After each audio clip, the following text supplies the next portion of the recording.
চালাক বাঘ ও পথিকের গল্প।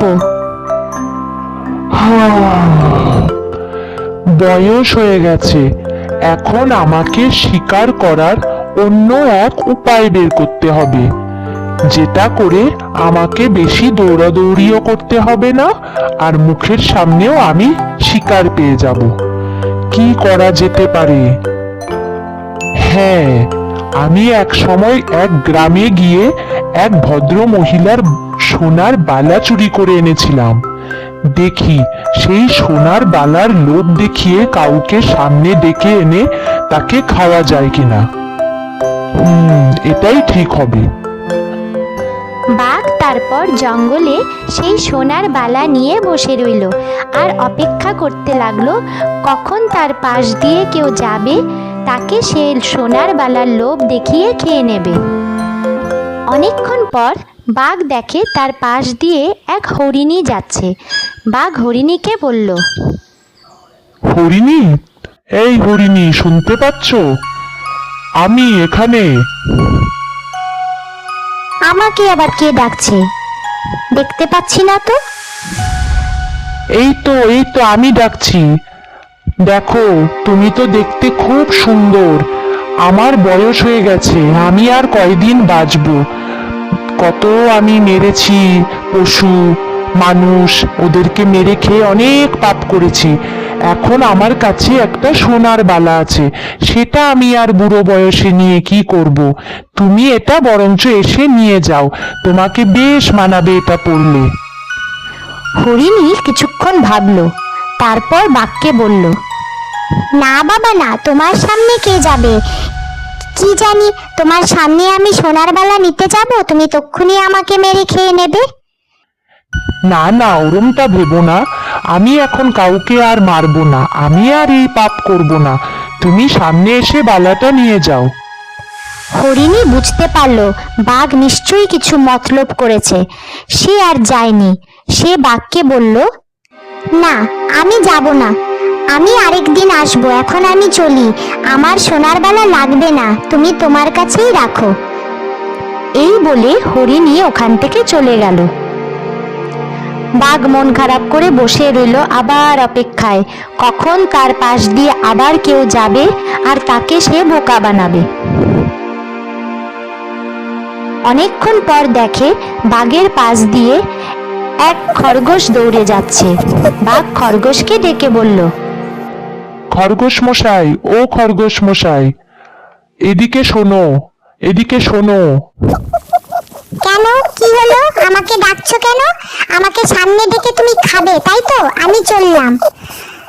না না, তোমাকে আমি খাবো না, তুমি আগে শোনো। দেখো, আমার কাছে একটা সোনার বালা আছে। আমার বয়স হয়ে গেছে, আমি এই বালা নিয়ে এখন কি করব? আমি তোমাকে এটা দিয়ে দেব, তুমি পরলে তোমাকে বেশ মানাবে। না বাবা না, তোমার সামনে আবার কে যাবে? আমি তোমার সামনে গেলেই তুমি আমাকে খেয়ে ফেলবে, সব বুঝতে পারি। আমি চললাম, আমি আসবো না তোমার সামনে। এই বলে খরগোশ লাফাতে লাফাতে ওখান থেকে চলে গেল। বাঘ আবার মন খারাপ করে বসে রইল। সেই দিন আর সে কিছু খেতে পেল না। পরের দিন বাঘ আবার সেই সোনার বালা নিয়ে বসে রইল আর অপেক্ষা করতে লাগলো কখন তার পাশ দিয়ে কে যাবে আর তাকে সে বোকা বানাবে। অনেকক্ষণ পর দেখে এক শিয়াল যাচ্ছে। সে শিয়ালকে ডাক দিয়ে বলল, শিয়াল পণ্ডিত, ও শিয়াল পণ্ডিত, এদিকে এসো। তুমি তো অনেক বুদ্ধিমান, তুমি নিশ্চয়ই বুঝতে পারবে আমার ব্যাপারটা। আমি তো সারা জীবন অনেক পাপ করেছি, অনেক পশু মেরে খেয়েছি। এখন বয়স হয়ে গেছে, এখন আর আমি সেই পাপ করব না। আমার কাছে এক সোনার বালা আছে, তুমি এটা সামনে এসে নিয়ে যাও। আমি এই বয়সে আর এই সোনার বালা দিয়ে কি করব বলো? তুমি নিশ্চয়ই আমার কষ্টটা বুঝতে পারবে। হ্যাঁ, যাও যাও, সব বুঝতে পারছি। সোনার বালার লোভ দেখিয়ে আমাকে সামনে ডেকে তুমি খেয়ে নেবে। আমি অন্য পশুদের মতন এত বোকা নই, আমি হলাম শিয়াল পণ্ডিত। আমাকে বোকা বানানো এত সহজ নয়, বুঝলে? না না, তুমি ভুল বুঝছো আমাকে শিয়াল পণ্ডিত। সব বুঝতে পারছি, আমাকে আর বিরক্ত করবে না। এই বলে শিয়াল ওখান থেকে চলে গেল। বাঘ আবার মন খারাপ করে বসে অপেক্ষা করতে লাগলো কখন তার পাশ দিয়ে কেউ যাবে, সে তাকে খাবে। অনেকক্ষণ পর ওই দিক দিয়ে এক ব্রাহ্মণ হেঁটে যাচ্ছিল। বাঘ ব্রাহ্মণকে দেখতেই ডাকতে লাগলো, ব্রাহ্মণ মশাই, ও ব্রাহ্মণ মশাই, এদিকে শোনো, এদিকে দেখো আমার কাছে কি আছে। আমার কাছে এক সোনার বালা পড়ে আছে, এটা হয়তো বা তোমার কাজে লাগবে, নিয়ে যাও। আমাকে আবার কে ডাকছে সোনার বালা নিয়ে যাওয়ার জন্য? এ দেখি বাঘ, আমাকে কেন ডাকছো? আমি কি করব তোমার এই সোনার বালা নিয়ে? আমি ব্রাহ্মণ মশাই, এখানে পুজো দিতে যাই, ওখানে পুজো দিতে যাই, আমি সোনার বালা নিয়ে কিছু করব না, আমার তাতে লোভও নেই। এই বলে ব্রাহ্মণ ওখান থেকে তাড়াতাড়ি ভয়ে চলে গেল। বাঘ সেই আবার আগের মতন মন খারাপ করে বসে রইল অপেক্ষায়। অপেক্ষা করতে করতে বাঘ হঠাৎ দেখতে পেল রাস্তার উপর দিয়ে এক পথিক হেঁটে যাচ্ছে।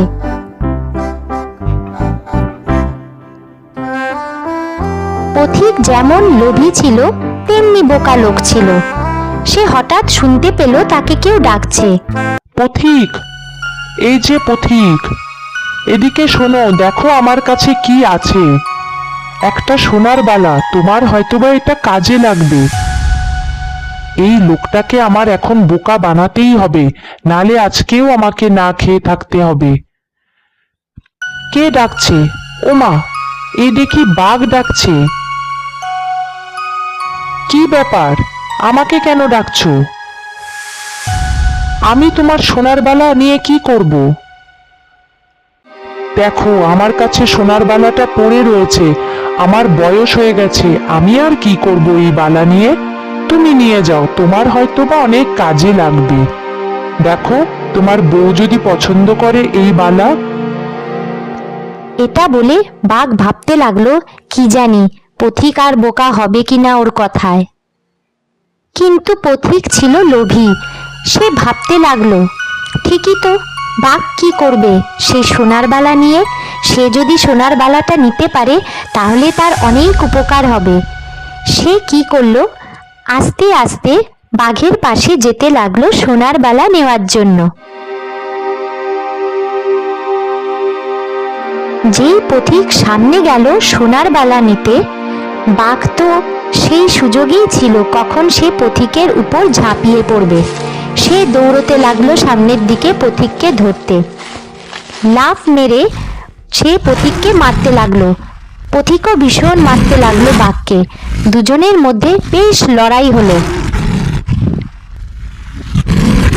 কিন্তু অবশেষে বাঘ পথিককে মেরে ফেললো, আর পথিক ওখানেই মরে গেল।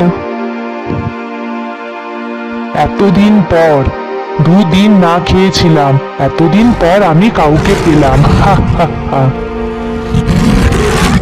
এই গল্পটির থেকে আমরা এটাই শিখতে পারি যে কাউর মিষ্টি কথায় ভুলে যেতে নেই, আর এত লোভ করাও ঠিক না।